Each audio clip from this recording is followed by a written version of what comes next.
Kitchen creation. இன்னைக்கு நம்ம கோதுமை அல்வா எப்படி செய்ய போறோம்னு பார்க்கலாம். அதுக்கு நம்ம ஒரு கிளாஸ் டம்ளர் அளவு கோதுமாவை எடுத்துக்கணும். இதை ஒரு சட்டியில் போட்டு மாவு எடுத்த கிளாஸ்லேயே ஒரு டம்ளர் தண்ணி ஊற்றி நல்லா மிக்ஸ் பண்ணிக்கணும்.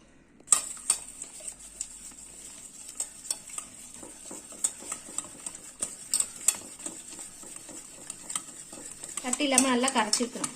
கரைச்சிட்ட பிறகு அதை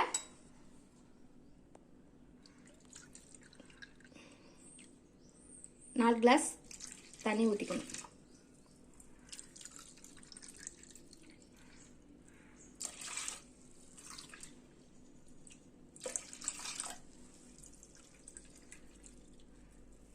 நாலு கிளாஸ் தண்ணி ஊற்றி நல்லா கரைச்சிக்கணும். கரைச்சதப்போ ஒரு சிட்டிகை உப்பு போட்டு நல்லா கரைக்கணும். இதை அப்படியே ஓரமாக எடுத்து வச்சுருங்க. இப்போ பாகு எப்படி செய்யப்படுதுன்னு நம்ம பார்க்கலாம். அதே கிளாஸில் சர்க்கரை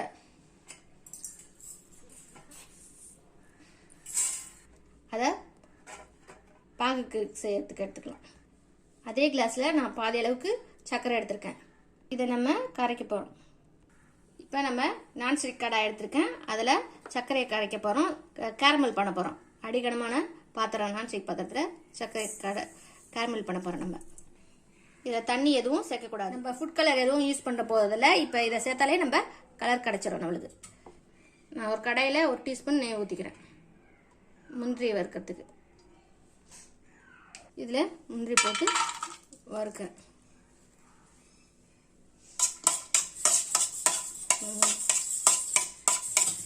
லைட்டாக கோல்டன் ப்ரௌன் வரைக்கும் நல்லா வதக்குங்க. இப்போ ஒரு தட்டில் எடுத்து வச்சுக்கலாம்.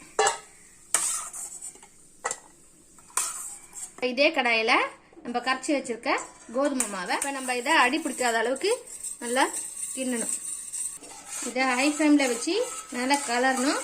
அடி பிடிக்காம அளவுக்கு கலரிக்கிட்டே இருக்கணும். கையை வச்சு கரண்டியை வச்சு ஃபஸ்ட்டு இப்படி தான் தண்ணியாக இருக்கும். கொஞ்சம் கொஞ்சமாக திக்காக ஆரம்பிக்கும். இந்த மாதிரி திக்காக ஆரம்பிக்கும்.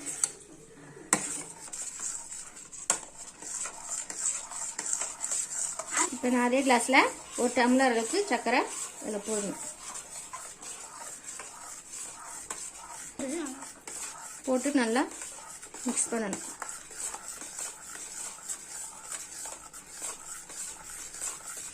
இதை சின்ன பசங்களுக்கு ஈவினிங் ஸ்நாக்ஸ்லாம் பண்ணி கொடுத்தா நல்லா சாப்பிடுங்க. இதை பிகினர்ஸ் கூட நல்லா செய்யலாம், ஈஸியாக செய்யலாம். பாருங்கள், இப்போ வர வர கட்டி ஆகிக்கிட்டே வருது பாருங்கள். ஒரு டம்ளர் சர்க்கரை சேர்த்தோம். இப்போ நல்லா திக்னஸ் வரும்போது இன்னொரு டம்ளர் சர்க்கரை போடணும். 2 டம்ளர் மொத்தம். இப்போ ஒரு டம்ளர் கோதுமாவுக்கு 2 டம்ளர் சர்க்கரை சேர்த்துக்கிட்டோம்.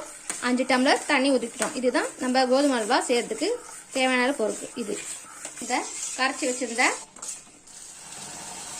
ஊற்றி நல்லா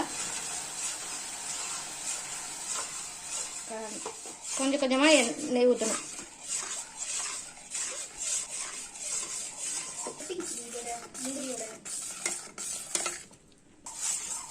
அரை டம்ளர் நெய்யை 3 வாட்டி சேர்த்து ஊற்றணும். இப்போ இந்த டைமில் முந்திரியை போட்டு நல்லா கலக்கணும்.